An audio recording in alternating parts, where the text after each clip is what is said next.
something Cesc Fabregas is doing with that team that is transforming them, and it looks, they are set to do battle, maybe place a ticket for European football. But over the weekend, they won to Torino 6-0, and they are sixth on the log of the table, just 2 points.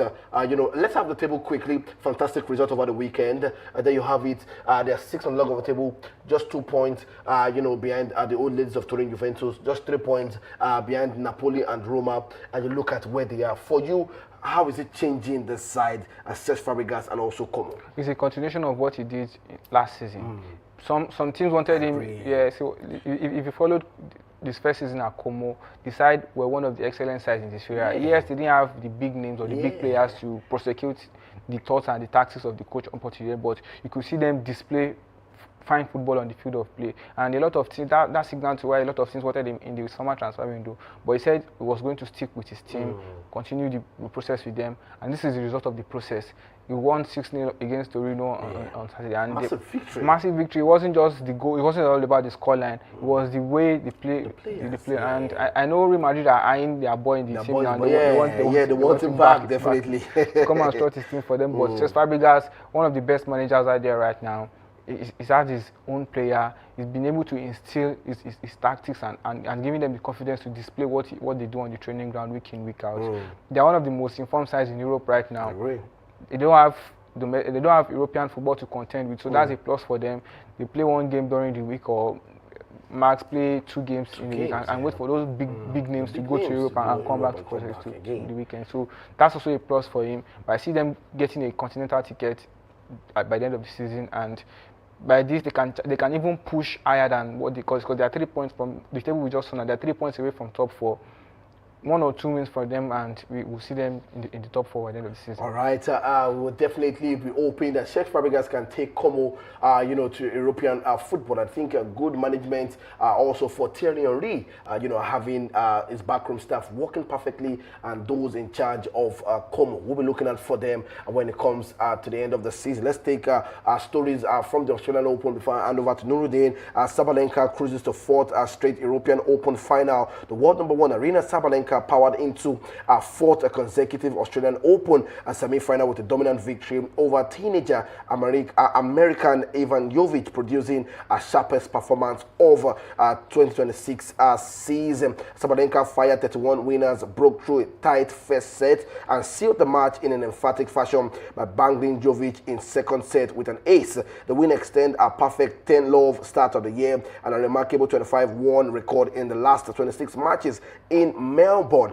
following back-to-back Australian Open titles in 2023 and 2024. And let me start from there before you take us through that update from the Australian Open. Fantastic victory. Fantastic 6-3, 6-love in 2 straight sets. Were you expecting more from that? I was expecting more from Ivana Jovic, but she's a new teenager and she's one name to look forward to. Yeah, and I think she gave her credit also. We have to give her credit. She was excellent throughout the competition, and for Sabalenka now, Madison Keys is out of the competition. The defending champion is out. She got knocked out by a bestie during the weekend. Ooh. So this looks like a part. You see how Swiatek seem to play a quarter-final game later today. But Coco Gauff is out now. She got defeated. For Sabalenka, so it looks like an easy peasy now. It looks also, like just Iga Swiatek is the only question mark now. But you see as Vitolina also in the WTA aspect of the Australian Open. Sabalenka, she's on hot form right now. She said just read out her performance this year.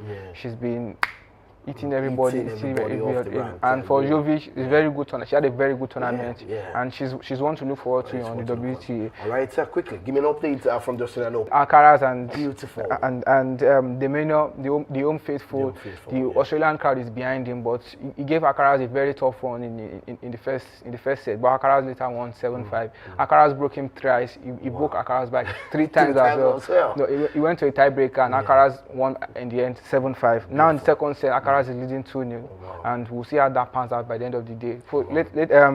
On earlier in the morning, Zverev defeated Lennart Tien. Yeah. Lennart Tien was the one that defeated Medvedev, yeah. in the round of 16. Yeah. Now he's out of the competition as well. That is also a name to look forward to, because this is the second time he's beating Medvedev in the Australian Open. He beat him last year. Now he's doing that again. He did that again during the weekend, but he couldn't progress past Zverev, and we'll see who progresses between Alcaraz and De Minaur.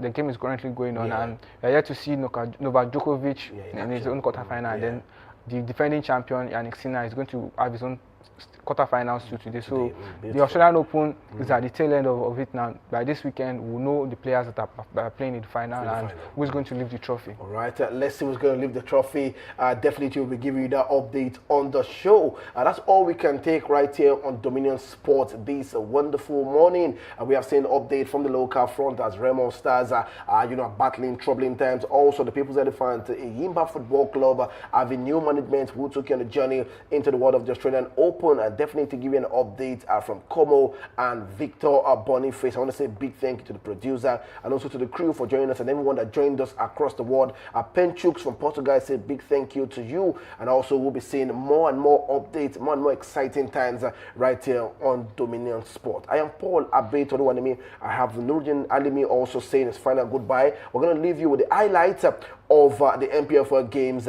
Make sure you stay connected, make sure you subscribe, make sure you share, let somebody know about